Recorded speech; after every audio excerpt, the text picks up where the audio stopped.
कथा कहानी किस्सा के सभी सुनने वालों को नमस्कार। आदमी आमतौर पर अपनी बुद्धि से नहीं सोचता और उन चीजों की कामना करता है जो केवल भ्रम होती हैं। आज की कहानी ये बताती है कि सच्ची समझ आदमी को तब आती है जब वो किसी काम का नहीं रहता। कहानीकार मृत्यु को अभिशाप नहीं बल्कि वरदान के रूप में देखता है। प्रस्तुत है मार्क ट्वेन की अंग्रेजी कहानी द 5 बून्स ऑफ लाइफ की हिंदी प्रस्तुति 5 वरदान।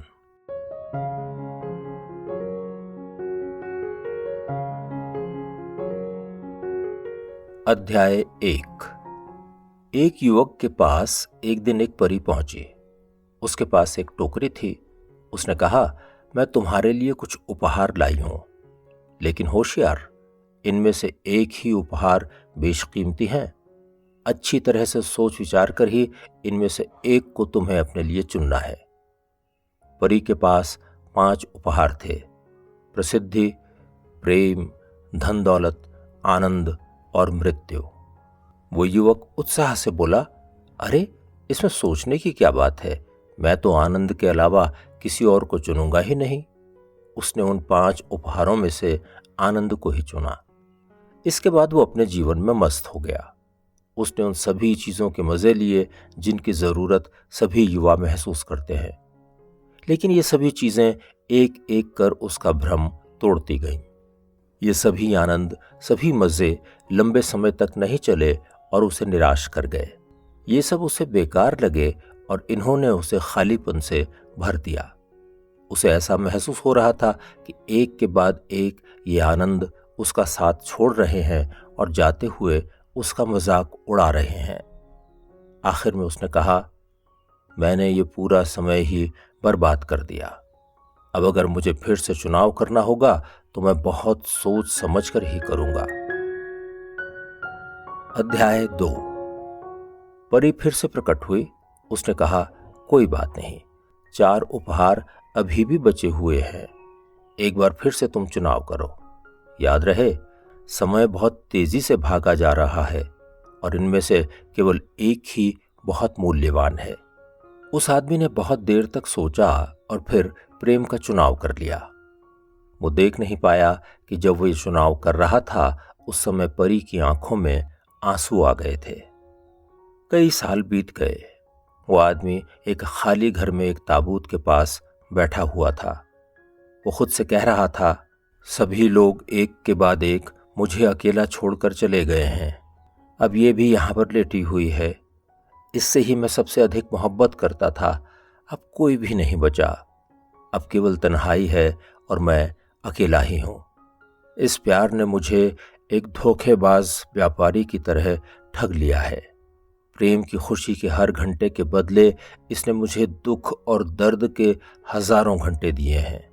मैं इस समय से अपने दिल की गहराइयों से कोस रहा हूं। अध्याय 3। परी एक बार फिर से उसके सामने उपस्थित थी।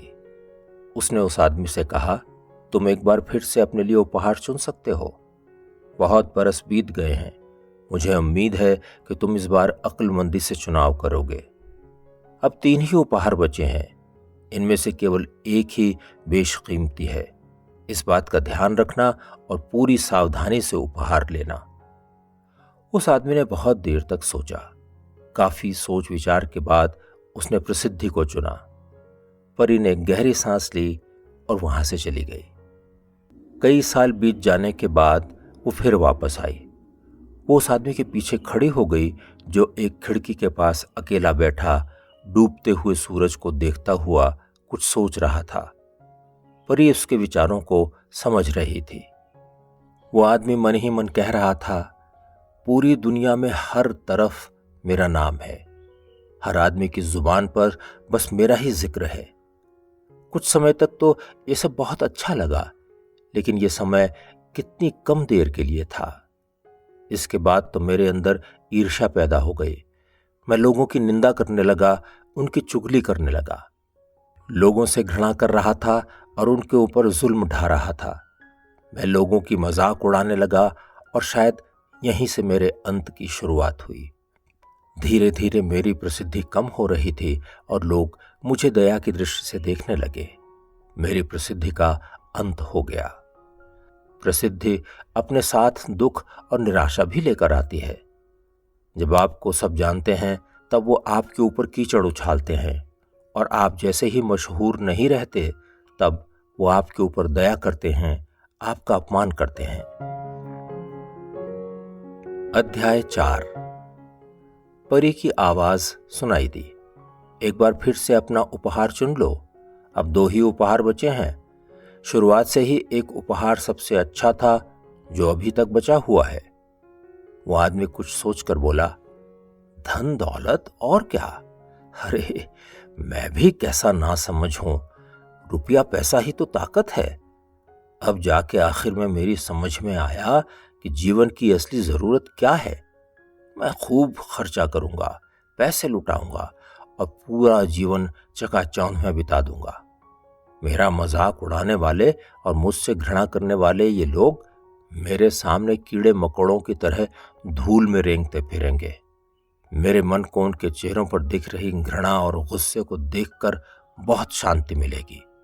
मैं सारी सुविधाएं जुटा लूंगा, दिल को खुश रखने वाली हर चीज को प्राप्त कर लूंगा, और आदमी को शारीरिक आनंद के लिए जो कुछ भी चाहिए उसे भी हासिल कर लूंगा। मैं लोगों को खरीद लूंगा, उनका आदर, सम्मान, सेवा, श्रद्धा मैं सब खरीद लूंगा। मैं दुनिया की हर उस चीज को हथिया लूंगा जो बाजार दे सकता है। मैंने बहुत समय गंवाया है। मैंने हमेशा ही गलत चीज को चुना, लेकिन वो अब पुरानी बात हो गई है। मैं उस समय नासमझ था, मुझे सही गलत का भेद भी समझ नहीं आता था। 3 साल कब बीत गए पता ही नहीं चला। वो दिन भी आ गया जब वो आदमी छत पर बने टूटे हुए कमरे में बैठा कांप रहा था।